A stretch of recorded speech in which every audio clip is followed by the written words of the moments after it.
Hello, Auburn family, or if you're just an Auburn fan or you just love Auburn, welcome to the Own to Victory podcast. This is your host, Jason Campbell, along with my co-host today, Mike G from the War Rapport. I've been Yeah. knowing Mike for a long time. This is the second time on our show.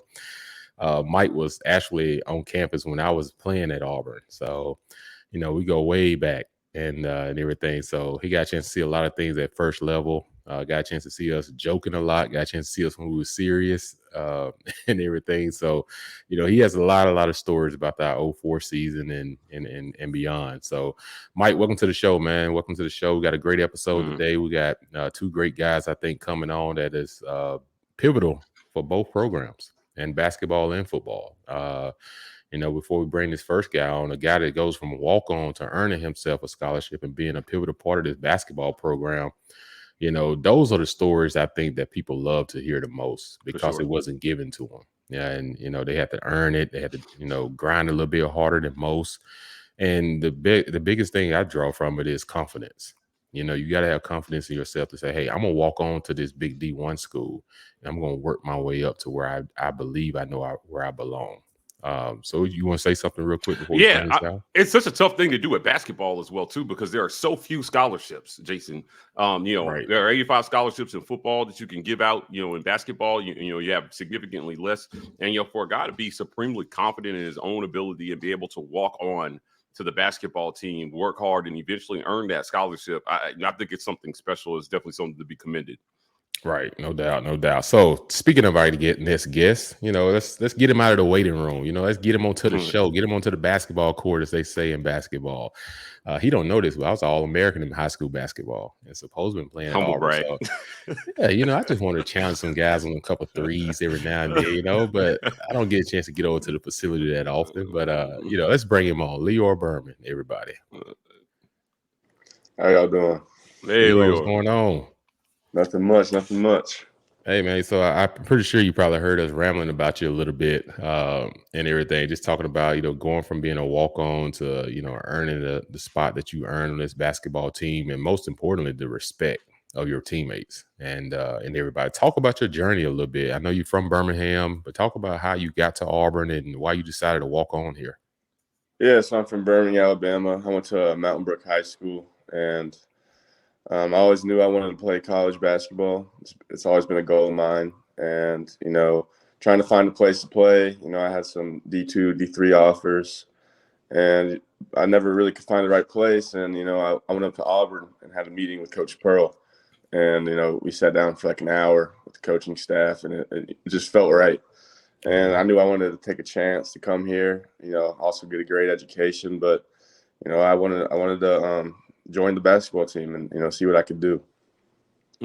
Lior, every time you got a chance to enter the game last year, the crowd went crazy, and everybody was literally rooting for you to shoot the ball. Talk about the moment that ball goes through the hoop as a 3-point shooter, as somebody, talk about that moment and that feeling. And I got a chance to ask you during the season, about being more confident in taking that shot and coach's confidence in you taking that shot. Talk about what that's like for you.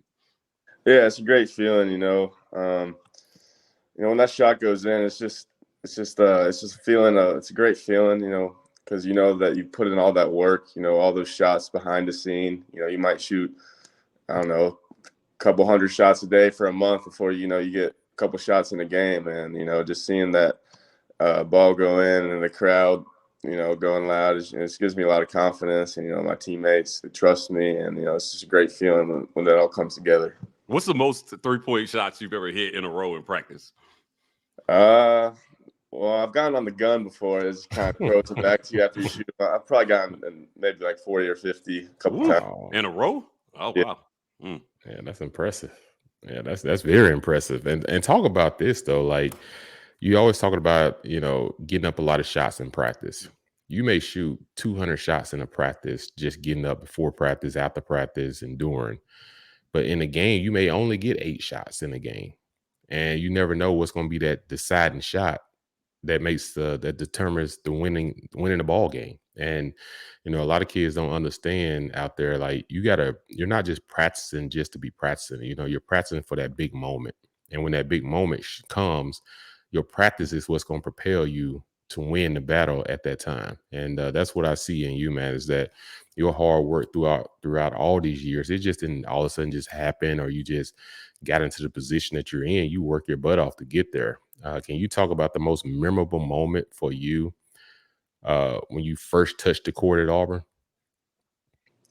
Yeah. So, my first 2 years, I didn't really see the floor that much, a couple times, but it wasn't until my junior year where, things started to fall in place a little. And I think it was the St. Louis game where, I was in at the end of the game. It was like maybe the second time I was getting some crunch minutes, and I'd never been in the game in a college basketball game like that, and it was going back and forth, and Wendell Green, he drove it baseline and he kicked it out to me in the corner, and I caught the ball, and it was just like I didn't panic or anything. I just caught the ball, and I just felt like I had all the time in the world. Just put the ball in the hole. That's all I had to do, and from then on, it just kind of gave me some more motivation, just so I can do this, and yeah, that was probably the first, just like one of the best feelings I've ever had in college. Awesome. Lior, you mentioned that Wendell's gone. You mentioned Wendell's gone. Allen's gone. Have you talked to Coach Bruce Pearl about an expanded role, on the court this year, being that you're going to be one of the players coming back with on-court experience in his system and understanding his expectations and what he wants you guys to do? Yes, sir. Coach Pearl always talks about, the summer is a clean slate. No one's starting. There's no positions. Doesn't matter if you're walk-on, scholarship, or whatever. He's gonna evaluate you based on what you do. So it's kind of up to us to carve out the role. It starts in the summer right now, so that's what we're doing in June and July. So yeah, I think so. Yes, sir.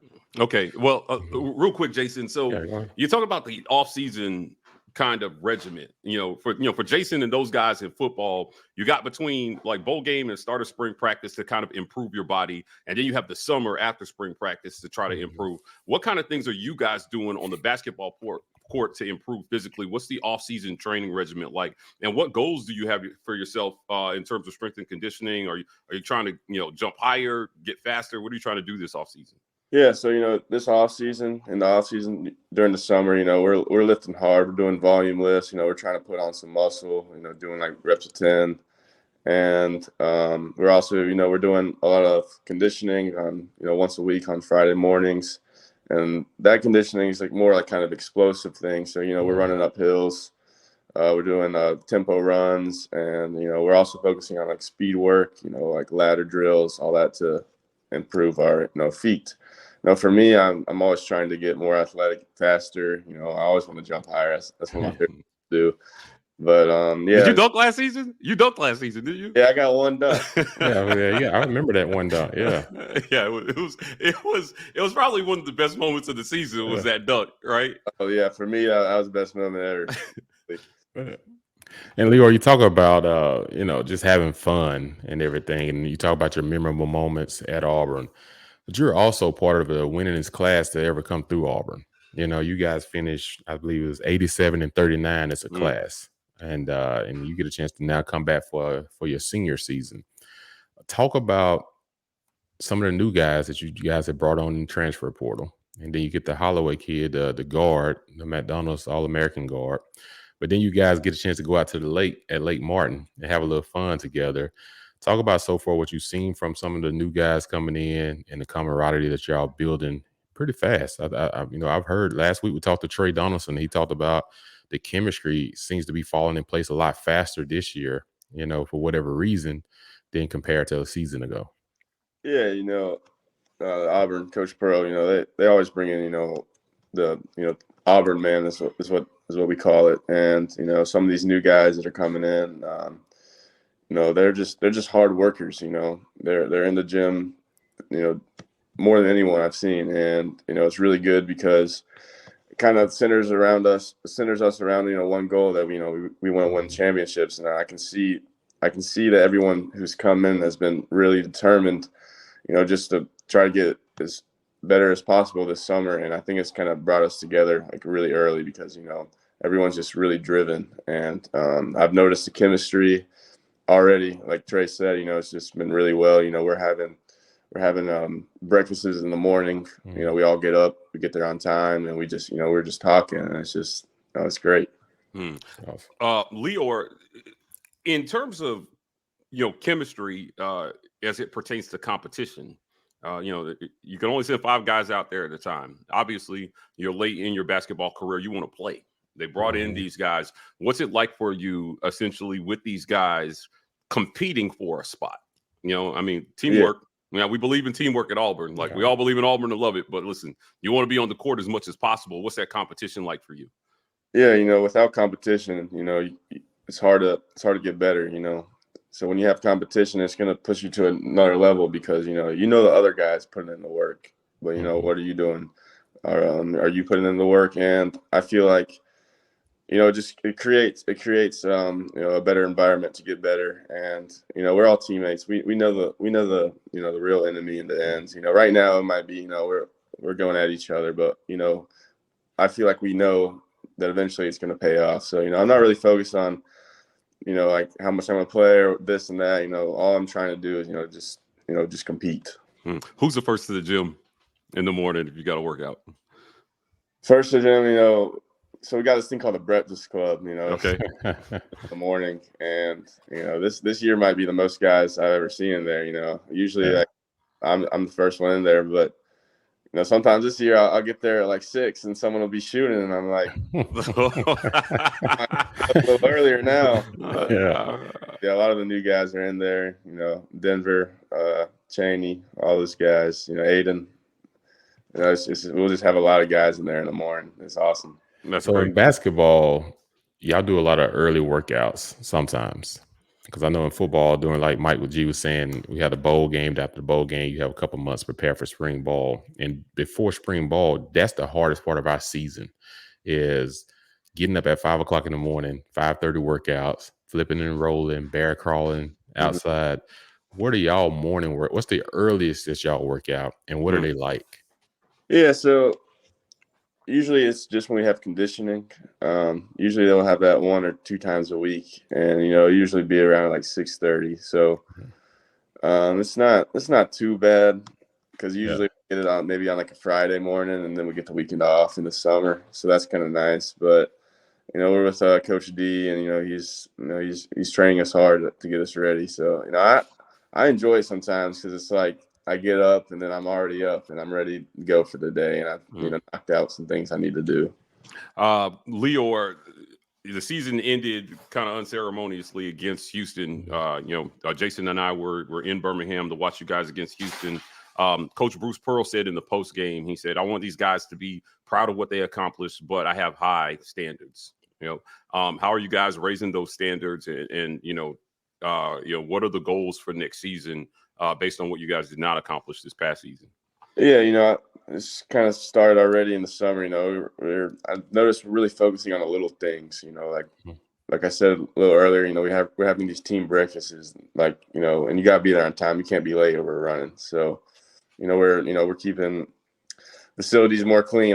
Just little things like this. I think that the details, they like the small things, they really matter in the end. And I think over doing this for summer, and I think it'll all come together next season. And we really do want to win championships, so we're going to take that seriously.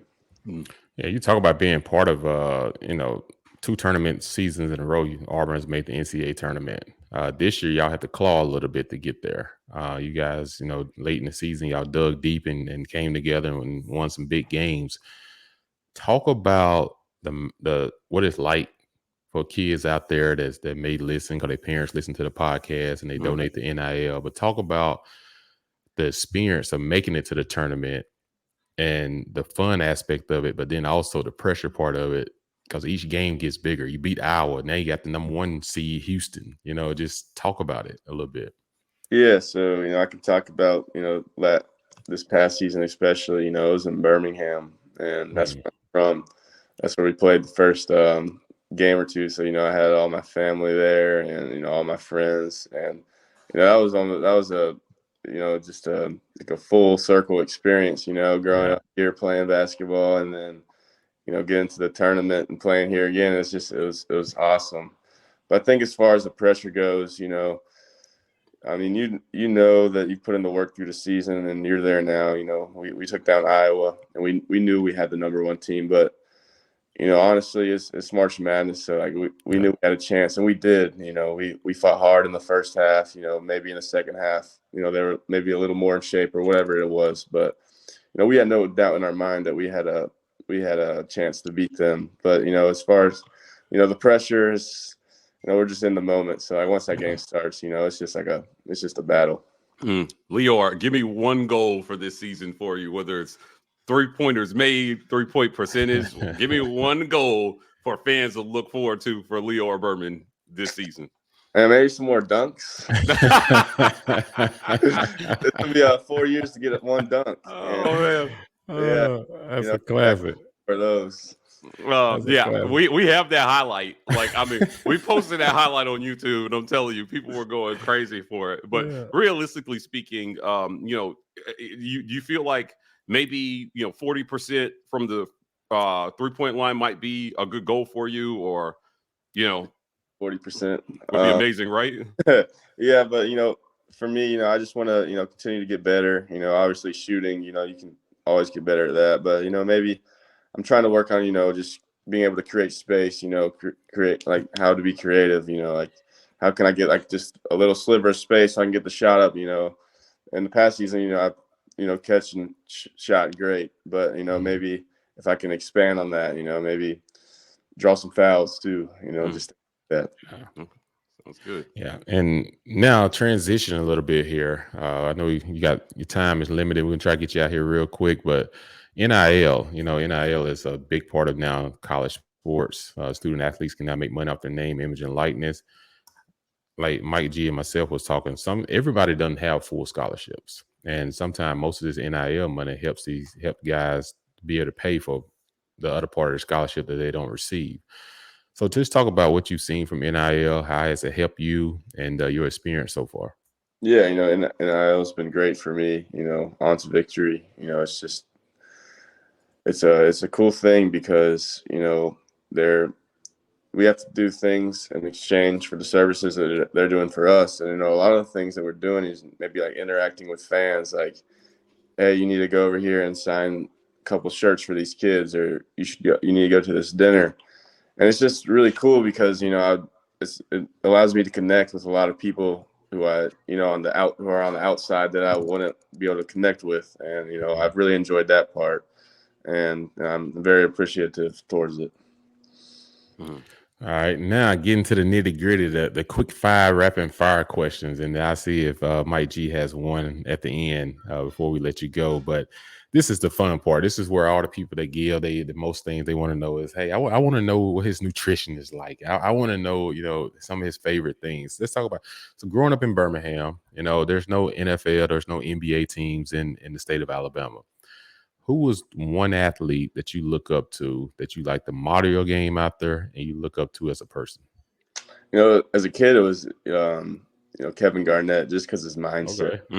Okay, that's a good one. I'd say him. Yeah, I like KG. KG was a dog, man. Like, he didn't care about you at all. Right, his intensity. Right. So the night before a big game, you're gearing up. What are something or what thoughts or what is something that keeps you up about your opponent or about yourself heading into a big game?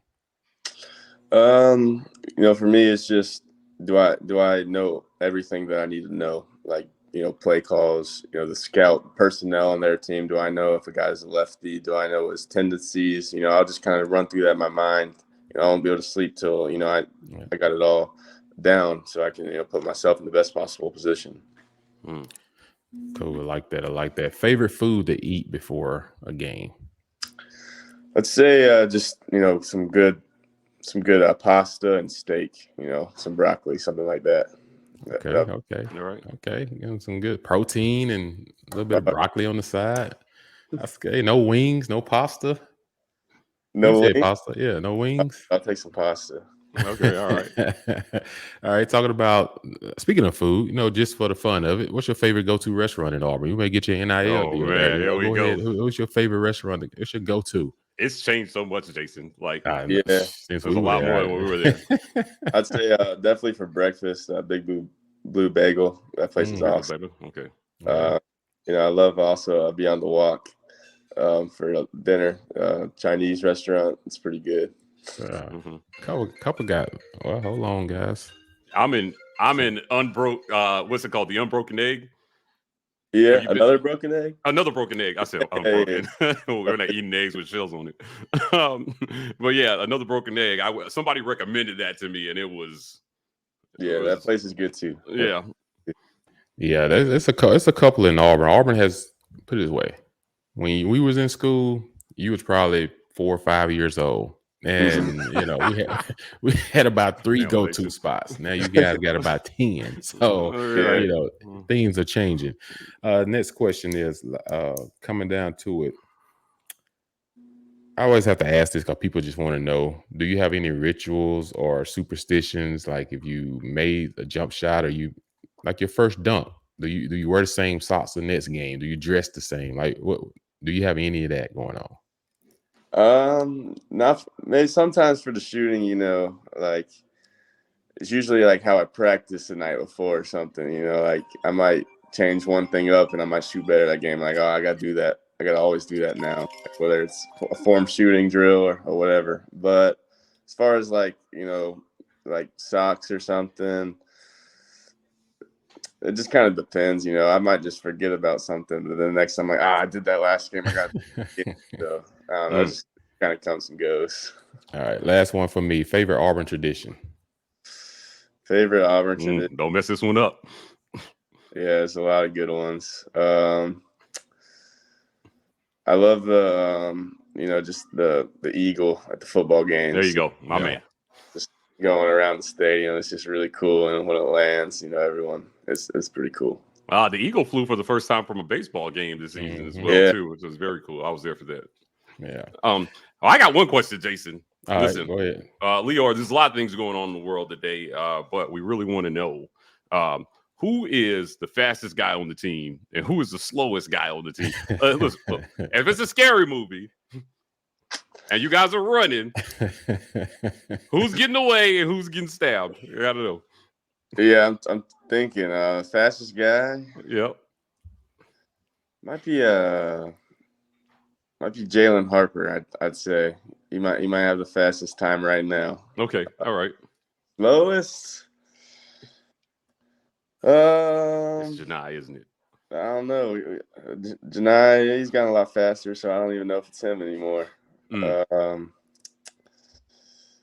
Don't worry, your teammates won't see this episode. Yeah. Probably a guy named Haston Alexander. Okay. Haston K. All right. He's a good player, but he's a little slow. Hey, some slow guys played in the NBA. Look at Bill Cartwright back in the day. Yeah, that's broke true. Shot and he was slow. Look at Carr. So but Lior, man, we really appreciate you coming on the show, man. We appreciate your time. Like I said, to our NIL and the people that give to NIL, this is the reason we love this, your support. Getting a little tongue-tied here this morning, but just because the simple fact is great stories like yourself and what you bring to the program. I'll be at the basketball games. I see you guys come out there for warm-ups, and it's almost pressure to make your first jump shot because the student session is just ready to go crazy. And that's a testament of the program that y'all have built, and you being part of winning this team that come through Auburn, winning this class, I should say, come through Auburn in basketball. That's a tremendous tribute. So thank you for coming on, and War Eagle, man. Yeah, thanks for having me. I appreciate it. War Eagle, y'all. War Eagle.